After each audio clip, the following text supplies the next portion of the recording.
Good afternoon, everybody, and welcome to Word on the Street Live. We are back at our normal 4 p.m. on Wednesday time, so look for us in the weeks to come. We have a whole lineup of great conversations ahead, and I'm really excited today. I am here all alone because Elon Goldenberg is off traveling the world, and he is hopefully raising a lot of money for J Street and doing a lot of good work for us, but I am here to lead us through what I'm sure will be a terrific conversation with an old friend, Michelle Goldberg, who I know everybody who is watching this knows, is a columnist for the New York Times and regular contributor on the op-ed pages, and has written a number of wonderful books about everything from the Christian evangelical right to the rise of extremism. And I am really interested to dig in on a whole host of topics with Michelle today. And Michelle, it's great to see you. It's been a while. Hey, thanks for having me. We first met, I think it probably goes back like 20 years ago, when you were doing some of your initial writing about the evangelical Christian right and its rise in American politics. And I'm curious now, it's been 20 years since we first had some of these conversations, and you've been tracking these issues, and the movement has gotten to where it is. It's amazing to think about that 20-year arc. What are your reflections on the state of Christian evangelical political power at this point after 20 years of watching it? So my book, Kingdom Coming: The Rise of Christian Nationalism, came out in 2006. And at the time, a lot of people, including my now colleague, Ross Douthat, many other people said that I was being hysterical. I really don't feel like that book reads in retrospect at all hysterical. And in fact, I think this movement has made far greater strides than I could have imagined at the time. I don't think at the time I imagined the end of Roe v. Wade. I didn't envision the coming of school prayer in red states. But more than that, just this kind of, the aggressive Christian nationalist iconography that's coming out of this administration, the constant appeal to, kind of quote unquote heritage Americans or legacy Americans, which is not an explicitly religious appeal, but the idea is that the kind of real Americans are the Protestants who came from England and Northern Europe. And so, and now we are, if you look at the people who surround Donald Trump, it's not even the evangelicals I wrote about. A lot of them seem sort of sober and decorous in comparison to this group called the New Apostolic Reformation, which is this sort of religious this Pentecostal movement. Which I guess the reason that matters is that if you believe that you are constantly channeling the divine and in touch with the divine and able to exhibit mystical gifts, then that can license some really wild political behavior. It really is hard to fathom how far this has come in these 20 years, and the level of influence that the Christian nationalist movement has in the Republican Party today is you did not exaggerate in your fears, where we would head today in the Supreme Court, right? We had arguments just today, and we are recording this. I'll just acknowledge that sometimes I'll be referring to today as Tuesday, October 7th. We're going to talk about that in a second, but this will be live on Wednesday, October 8th. But today at the Supreme Court, there were arguments about conversion therapy and the freedom of speech for those who practice this form. I won't call it of therapy. I mean, whatever it is, this witchcraft, to try to convert people from who they are, that somehow that can't be regulated as a health matter, that it is somehow reflective of your freedom of religion to try to impose your religion through therapy on people who you just don't like their lifestyle. It is insane. And this is at the Supreme Court. And it's likely, according to the reporting today, that the Supreme Court justices, which was a main push of the Christian evangelical movement to get the court changed, the justice is leaning towards the plaintiffs in this case today. Yeah, I mean, again, it's astonishing because I've reported a lot years and years and years ago on conversion therapy and, visited these centers where these kind of live-in rehab programs for gay people who are trying to become straight because they felt like their religion demanded it. And it was really heartbreaking because, they felt like not just the acceptance of their family and their church was on the line, but their immortal souls.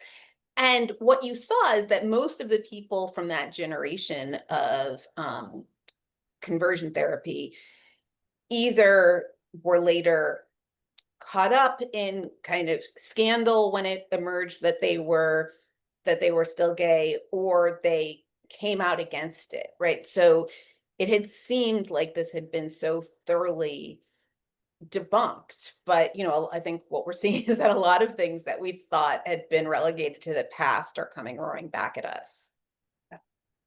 Well, now I'm going to try to make the pivot from our initial conversations 20 years ago to the issues that J Street deals with today. And one way to pivot is to note who the ambassador of the United States is to Israel, right? It's Mike Huckabee, who is a quintessential representative of this movement. And it is an indication of the importance of the evangelical movement, not just on the domestic issues and social and cultural issues that we all care about as Americans and as human beings, but on America's foreign policy, the way in which the United States approaches the Israel issue through a lens of end times theology and Christian Zionism. Really, it's part of the reason why our policy towards the Middle East has been so warped. Well, and so there's something very interesting. And by interesting, I mean, dark and sinister going on the Christian right when it comes to Israel, right? So yes, you're absolutely right that Mike Huckabee is part of this older and still very robust tradition of Christian Zionists, often premillennial dispensationalists, people who have this theology that basically there needs to be this ingathering of the Jews into Israel that will precipitate the events of the rapture, events that include, a third world war in the Middle East and, sort of the mass death of most non-believers and, followed by the return of Christ. And when you talk to people with this theology, they will often say, and I think, maybe in many cases, sincerely, will say that, we're not out here trying to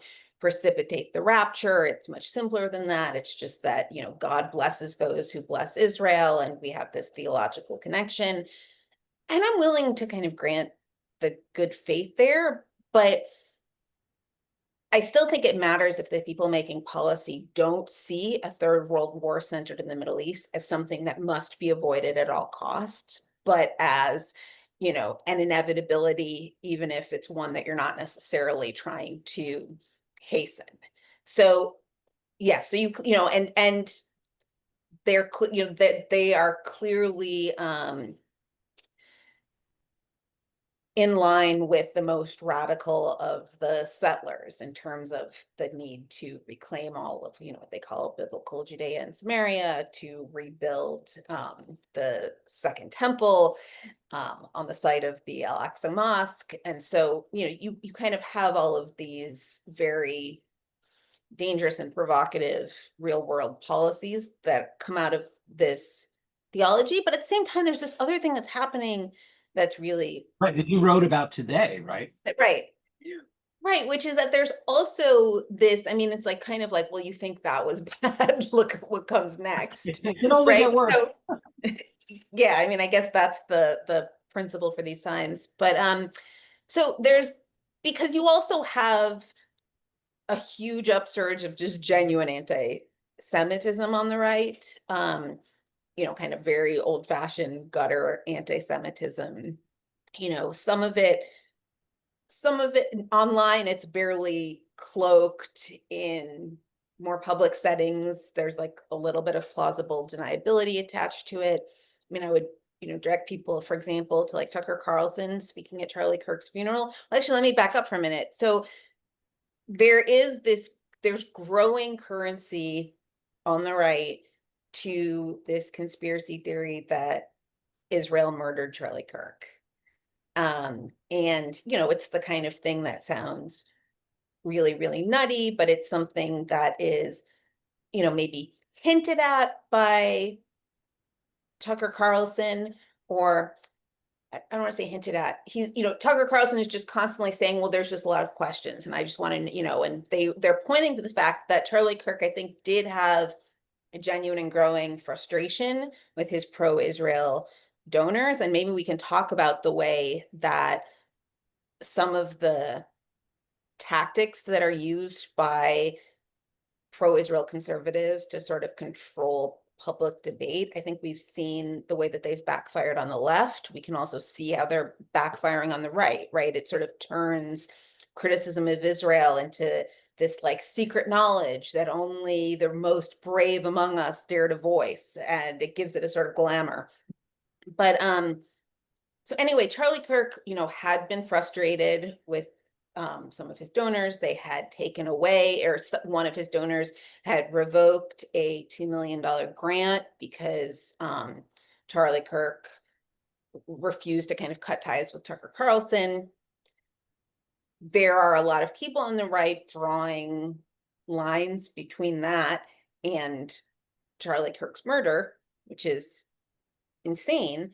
But, the people making these connections are like the biggest podcasters in the country. Marjorie Taylor Greene, a very powerful, like it or not, member of Congress. And so I think that there's kinds of anti-Semitism that had been marginalized, and that the right had sort of policed itself for, have also now come roaring back. And the Jewish establishment groups, by and large, over the course of these last 2 years since October 7th, and I want to, dig in a little bit. We're recording this today is October 7th, and I want to talk a little bit about October 7th. But since October 7th, the focus of establishment groups has been to highlight anti-Semitism on the left. Very, very aggressive efforts to conflate criticism of Israel or anti-Zionism with anti-Semitism, and to say the real threat to the Jewish communities coming from these folks on the left who are upset about what's happening in Gaza, who are upset about occupation, who are upset about the Netanyahu world. Yet this anti-Semitism on the right is bursting out at the seams right now in front of our eyes, online, in the wake of Charlie Kirk, as you pointed out.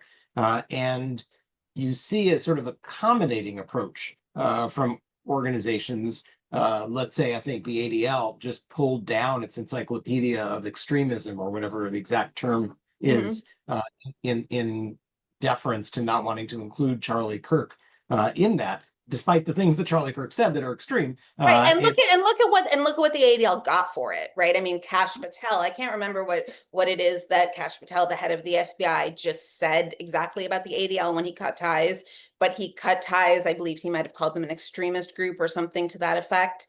Yeah, I mean, I think that, the performance of the ADL in recent years seems to me has been so profoundly disgraceful and inimical to the interests of American Jews, and has participated in the dismantling of institutions that have allowed American Jews to thrive. I mean, one thing I believe so deeply, that I thought people kind of across the Jewish spectrum believed as well, but apparently not, is that American Jews have done so well in this, or that Jews have done so well in this country because it is a pluralistic, or was a pluralistic, liberal democracy. And that if you throw that away, or if you make alliances with people who are enemies of that because you think it's good for Israel, you're throwing away something precious and creating real danger. Right. And I go further, that the institutions of higher education were big parts of the latter for Jews that came to this country and rose up and became successful and leaders in various different sectors. So higher education, the immigration process, right? Who amongst us doesn't have a story of grandparents, great grandparents? My parents arrived here as immigrants. Who doesn't have a story of immigration? And our complaint is the United States closing down the doors to immigrants in the 1930s that resulted in tragedy. So we're in favor of higher education. We're in favor of immigration. We're in favor of pluralistic democracy. We have respected civil rights. We have respected the need to protect minority rights because we are a minority, right? And I think Jews still do, right? I mean, there's just such a disconnect, and I'm not telling you anything that you don't know, but there's like such a disconnect between most Jews in this country and the leadership of these legacy institutions. And I think that there's a growing, the reason we started J Street in 2008 was in order to help elected officials and politicians and policymakers understand that disconnect. That disconnect already existed 16 years ago, 17 years ago. And I think that that recognition is beginning to settle in. In your own paper, the New York Times, there was a big article last week about how political Democrats, at least at this point, are turning away from AIPAC. But as much as whatever our opinions may be of Marjorie Taylor Greene and Megyn Kelly, if you watch their discussion on Megyn Kelly's podcast about AIPAC, they go at 15, 20 minutes of length about the disservice that AIPAC is doing to the United States and to the U.S.'s relationship. So on the left and on the right, I think there is a growing awareness of just how counter to our own interests some of these organizations and the positions that they're staking out are. But I'm curious. I mean, I know that this is kind of you asking me questions, but it seems like It's a conversation. But how do you, I mean, because on the one hand, J Street was very prescient in identifying this gap. On the other hand, I mean, I know that you have said that that what's happened in Gaza, you do believe it to be a genocide.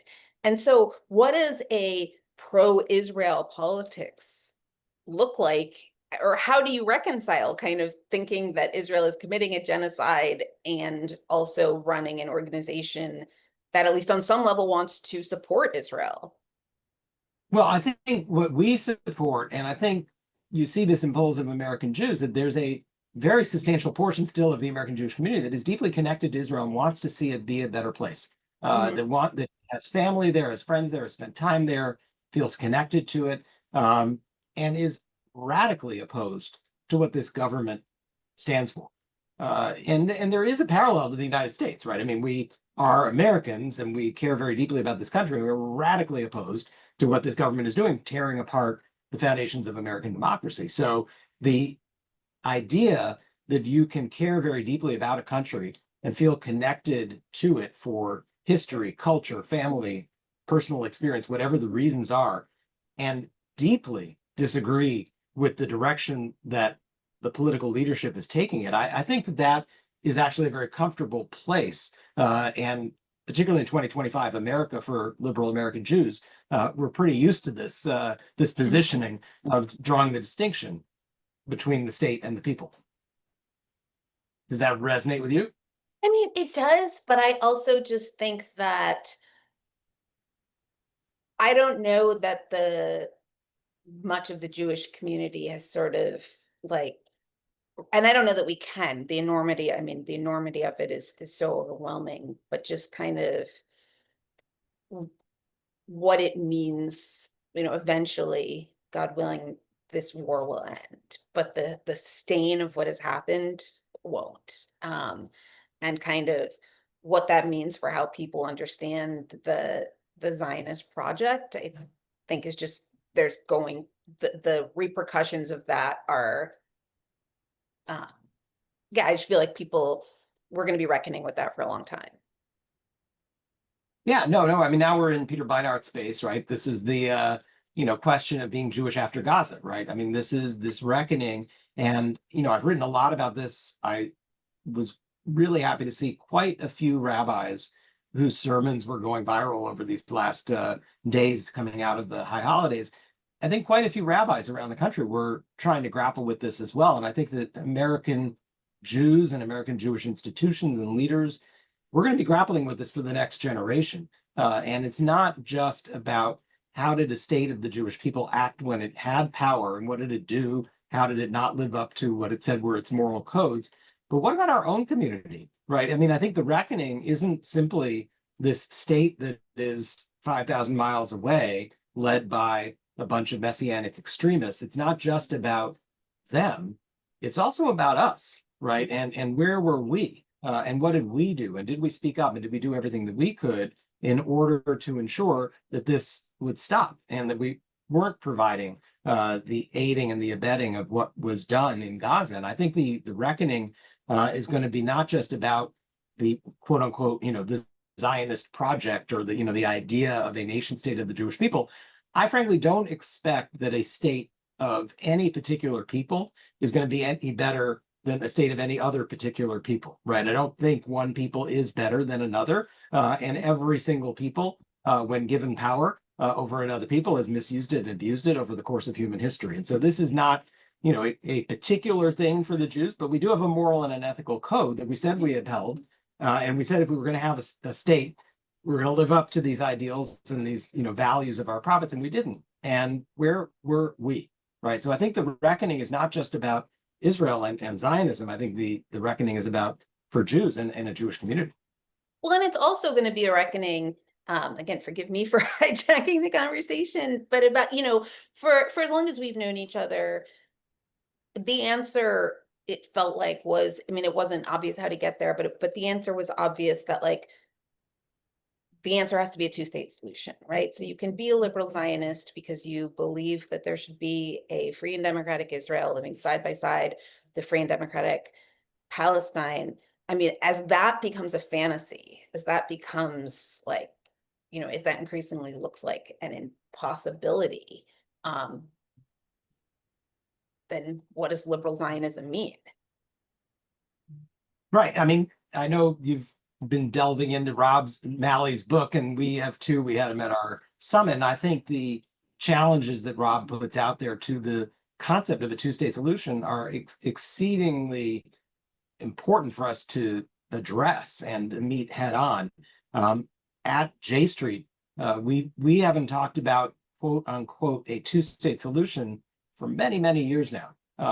It is kind of, to me, it always comes across as the refuge of fools and scoundrels, right? It's like after a school shooting when politicians put out their thoughts and prayers statements and say we really need gun control, but nothing done. And similarly, whenever there's something really bad that happens on the Israeli-Palestinian front, people say, well, we have to remain committed to a two-state solution. Yeah, but were you ever willing to actually do anything to bring it about? Did you actually put any pressure on Israel? Did you actually say you must stop building settlements? You must stop doing this. You must stop occupying another people. Did we ever put our money where our mouth is? No, we provided a blank check in the form of our aid, and we provided diplomatic immunity to Israel and international institutions from any accountability for what it was doing. So, again, I think it is really important to get past some of the language here. So two-state solution is one of those phrases that I think is very difficult at this point to even articulate. But there is a way out of this mess. There really is a way, and there is the necessity for the Palestinian people to have their freedom. It is.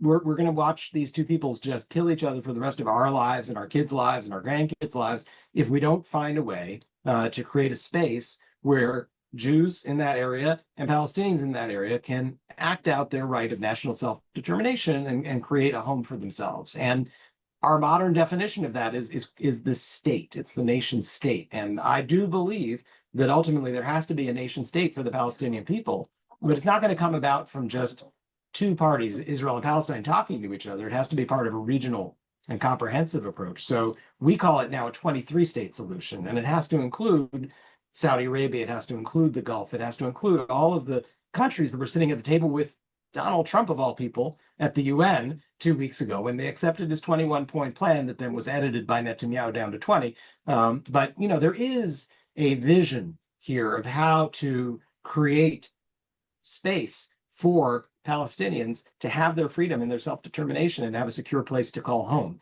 And I think that's what we have to work towards. And the concept of a two-state solution And the reason we didn't get there has a lot to do with the problems that Rob articulated in his book. So I hope, have you become completely hopeless about how to get out of this, or do you see a way out?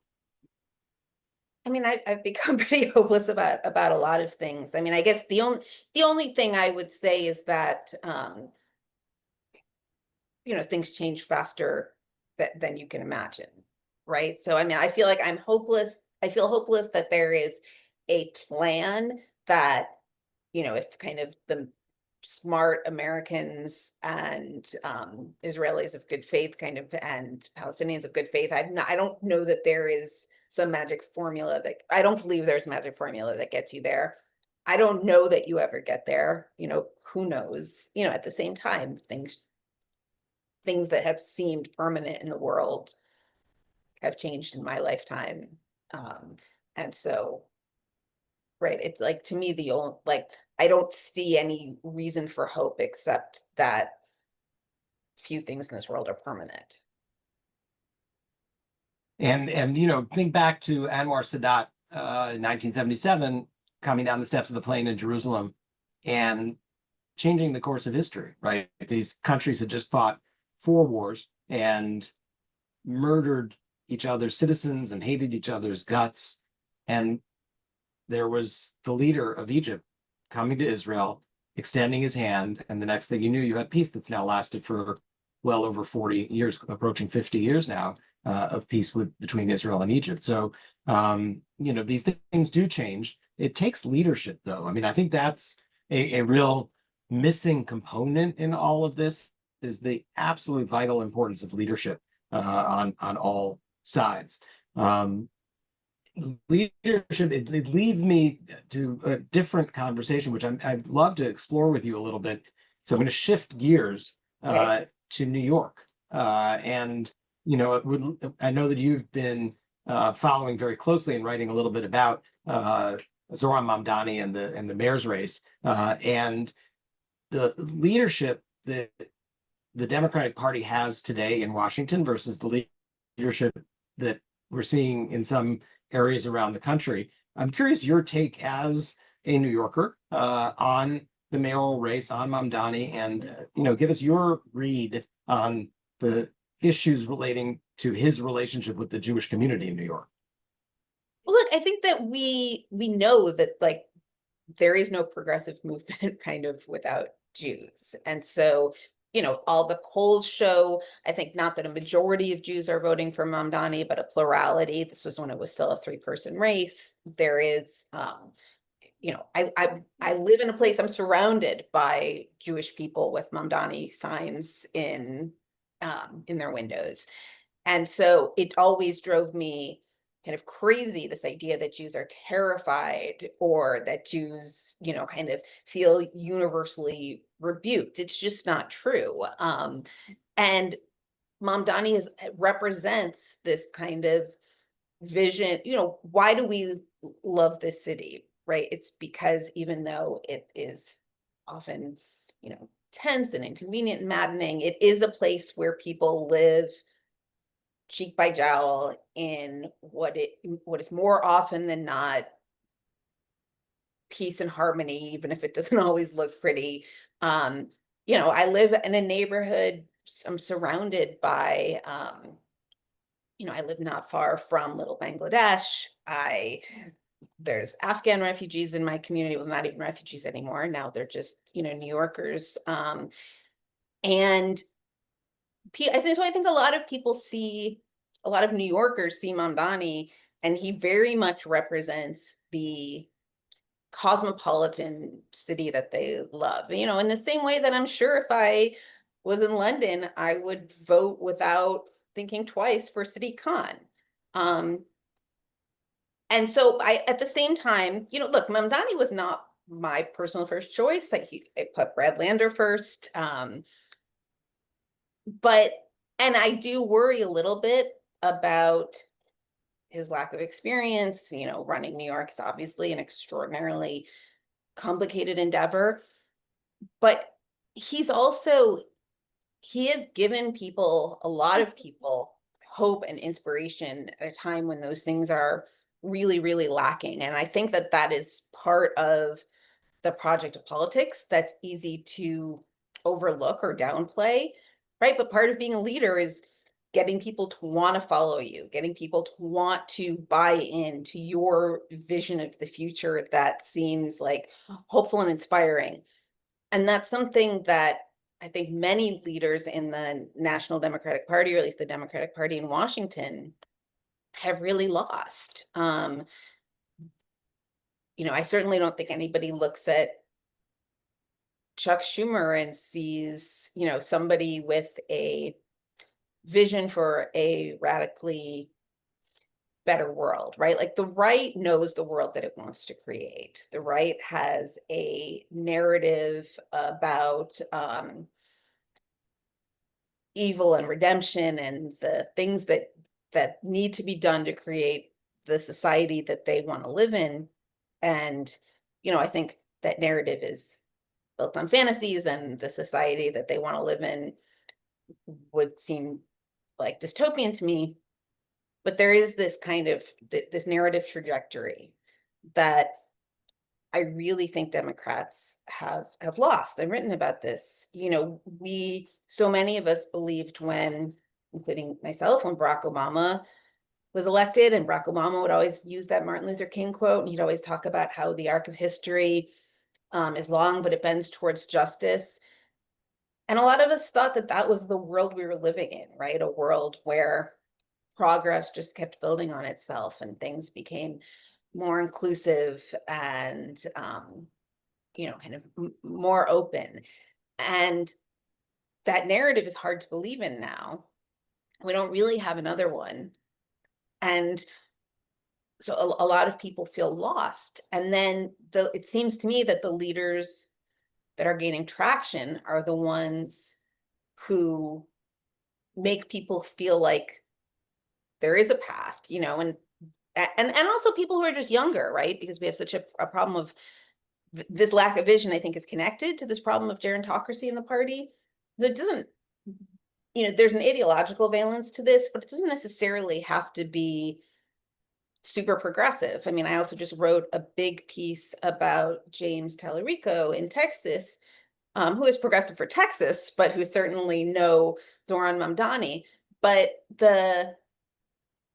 there's something similar about the feeling they create in people who are really, really desperate to believe in something again. I was going to make a snide comment about Brooklyn, though, noting that the older Democratic leadership in Washington also only comes from Brooklyn. So I you have know. you have answers, but you also are the source of part of the problem. Yes, no, I mean, and it's frustrating because you would think that, I mean, you would think that, like, given all of the on the one, well, let me say two things about that. Like, on the one hand, I actually don't think it's great that the Democratic, as much as I would like Brooklyn values to rule the world, it's probably not great to have so much of the leadership of the Democratic Party come from New York and California, right? That's just like probably part of our overarching problem. And then there's the problem of just these kind of, the New York Democratic Party is really, in many ways, extremely disappointing. And it has not bred from within it. I mean, we have a lot of great politicians who come from New York, but the party itself is not an engine for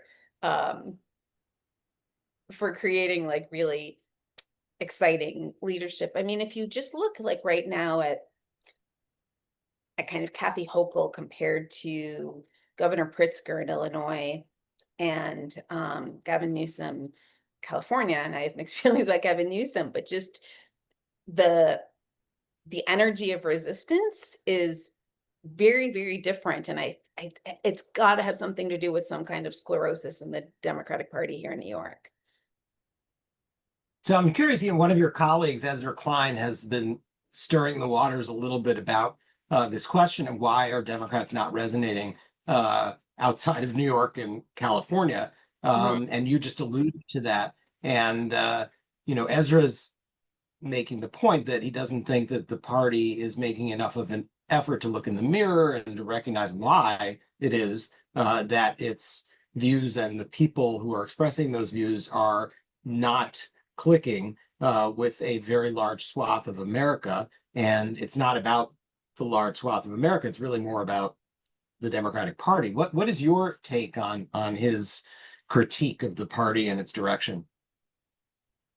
Um, well, look, I think he's obviously correct that like our cities need to work better if we want them to be showcases of the way the rest of the country should be governed. And you know, there's a lot of that that's quite difficult just because, for example, New York City has very limited ability to raise the taxes that it would be needed to create sort of infrastructure that the city needs and deserves. At the same time, I think, look, I'm basically on board with the whole abundance agenda. I guess I also think that there's something beyond that, which has to do with culture and energy and vibes and not I mean, when you look at surveys, people think that they think that Democrats in many cases are too far to the left, but they have weird, people's views are so strange and heterodox and, will often be like very left wing on economics, more mixed on various social issues.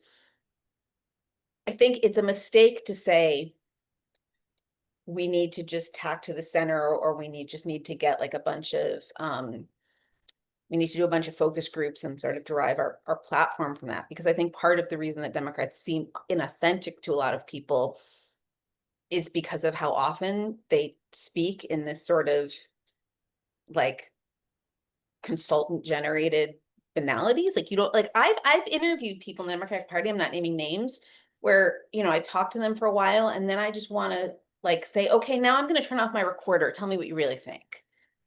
And the people who are exciting in the party don't give you that impression. They sound like human beings. They sound like they have convictions that they're trying to express, even if they don't always do it perfectly. They're kind of willing to take risks and willing to stand for something. That all sounds very, very airy. But in practice, it means recruiting younger people who are, kind of um, native to, to the kind of forms of communication that are somewhat baffling to, people my age and older. And also being willing to, a lot of people thought that, for example, Mamdani, and again, I don't think Mamdani is an example for the rest of the country, except in that I think our ideas of kind of who is electable has to change. And the idea that, oh, well, he said these things, that will never fly, is in many cases less important than like, do people feel like they trust this person? Do people feel inspired by this person? And I also think it's not one size fits all, right? That the country's big and there are a lot of sub markets, and what flies in one is not going to fly in another. And there are places where a Mamdani like figure is going to excite and mobilize and grow the electorate by hundreds of thousands of people and build a movement. And there's other places where you need a much, different tempo and a different tone and Right. Yeah, maybe of course, obviously. But I think that maybe everywhere what you can say is that you need people who are much younger right, and who know how to communicate and who right. can speak length extemporaneously, right? I mean, one reason that Republicans have had such a an advantage on podcasts is that, there are a lot of, maybe they're like cranks, but they're people who do have all these pet obsessions and have a coherent worldview and, and an ideology that they really, really want to explain to you. And so, they can go on Joe Rogan and talk to him for 2.5 hours.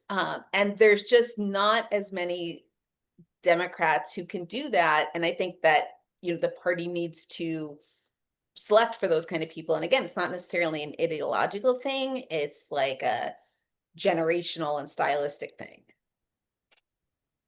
So I want to sort of close by drawing back together the conversations about the US and about Israel. And really it's global, right? The challenge to liberal democracy, the rise of authoritarianism. What do you see as an observer of the world and an observer of our politics? What are the commonalities that you see across all these different countries where we have these threats rising? And as one looks for a worldview that provides an alternative, that is, a more inclusive and comprehensive approach that would counter, are you beginning to draw any threads together across Israel, the US, Europe, that provide an answer for those of us who are looking to have that alternative theory of the case to bring against the authoritarian nationalist figures? No, I mean, like if I had the answer, I would write a book about it. I feel like everybody is searching for the answer. I mean, there's a reason that, kind of we all keep quoting slouching towards Gomorrah, right? Like the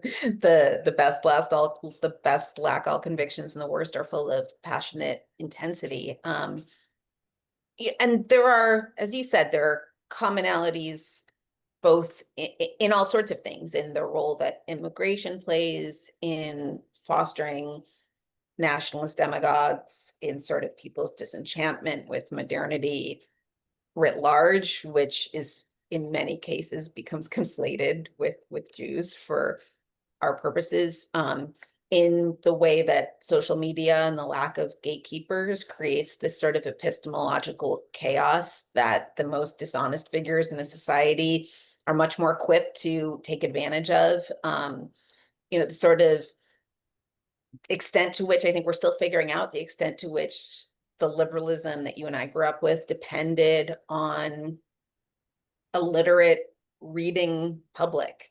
I don't mean literate Some as in grounding in literate versus fact. illiterate, but like, a sort of a written versus an oral culture. So there are just all sorts of underpinnings of what we thought of the society that we valued that we see crumbling.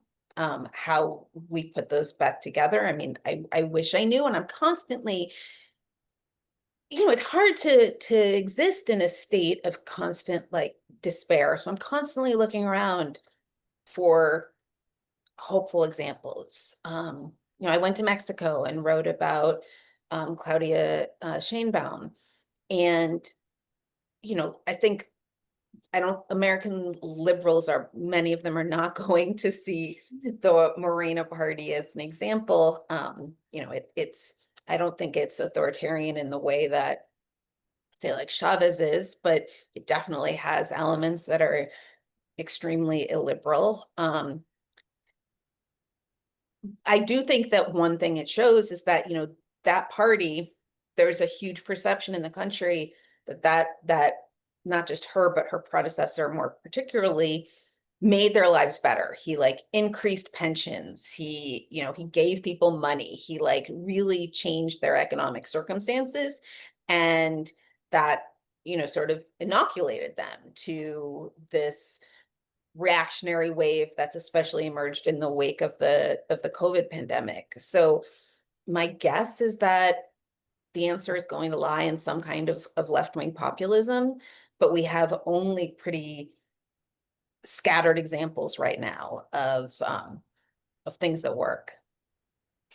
Yeah, as the concentration of wealth becomes so extreme, it does feel to me that that economic populist message is the key, because so many different demographics who may not share every cultural, issue are going to feel more and more squeezed by the economic realities of the 21st century and the rise of Mhm. AI and the rest of the, issues that are leading to concentration of wealth. I think that does provide the key for a more unifying platform, and I think that's where affordability and what Mamdani was centering his campaign on, it does provide, I think, somewhat of a roadmap for where we need to go. When you listen to AOC, you Right. listen And I to, think, yeah, and I think in general, a politics that is that is more about material realities than sort of than culture wars is probably a politics that it's going to be better for progressives. I mean, something I think about a lot is that maybe it was better. I mean, one of the things that the internet and social media have done is they've sort of crushed the idea of an avant-garde. They've made all subcultures visible to all people. So it used to be that, people who didn't people who rejected, who wanted to live outside of dominant norms could do that without everything that they do being broadcast, like via libs of TikTok, for the sort of horrified delectation of middle America. Um, though, and so once whenever you have when a politics that is so much about kind of what people view to be the correct lifestyles is maybe never going to work to the advantage of the party that wants to make room for more experimentation. right. But especially at a time when people feel such deep instability. Um, Whereas the party that wants to, again, address that deep instability in a financial sense, will hopefully have the advantage. But yeah, if I had the answer, I think everybody's groping for the answer. I mean, and I have, like, you do too, I'm sure, but I have like the huge privilege to be able to ask all kinds of people these questions, leaders of countries and members of Congress and I tell you, everyone is looking for the answer. I mean, it's something that really strikes me is sometimes, I will talk to, like, you know, the president of another country and they feel as lost and searching as the rest of us, which, I don't know whether that is Reassuring. That may not comforting be or right, exactly. well. Listen, Michelle, it's really great to catch up with you, and I know that many of the people watching this look to you for their lens in Oh, God to all help of us, these but thank questions. you. Not necessarily for answers, but to shine the lens, to ask the questions, and we really appreciate your perspectives and your views on all of these really difficult issues. And it's going to be a challenging period ahead. And you're going to be part of the way that we get through this is by reading your column on a regular basis. So thank you for what you do. Thank you for joining Word on the Street Live. Thank you to everybody for joining us. We are putting these conversations onto your favorite podcast platform, Spotify, Apple Podcasts, YouTube, and of course, promoting it out on Spotify. So join us next week, Wednesday, 4 p.m. For Word on the Street Live, and we will have Member of Congress Adam Smith, the ranking Democrat on the House Armed Services Committee, and I'm sure we'll have an interesting conversation about the U.S.-Israel relationship and the question of how American arms are put to work. So thank you again, Michelle. Thank you to everybody, and we will talk again soon, I'm sure. Thanks so much.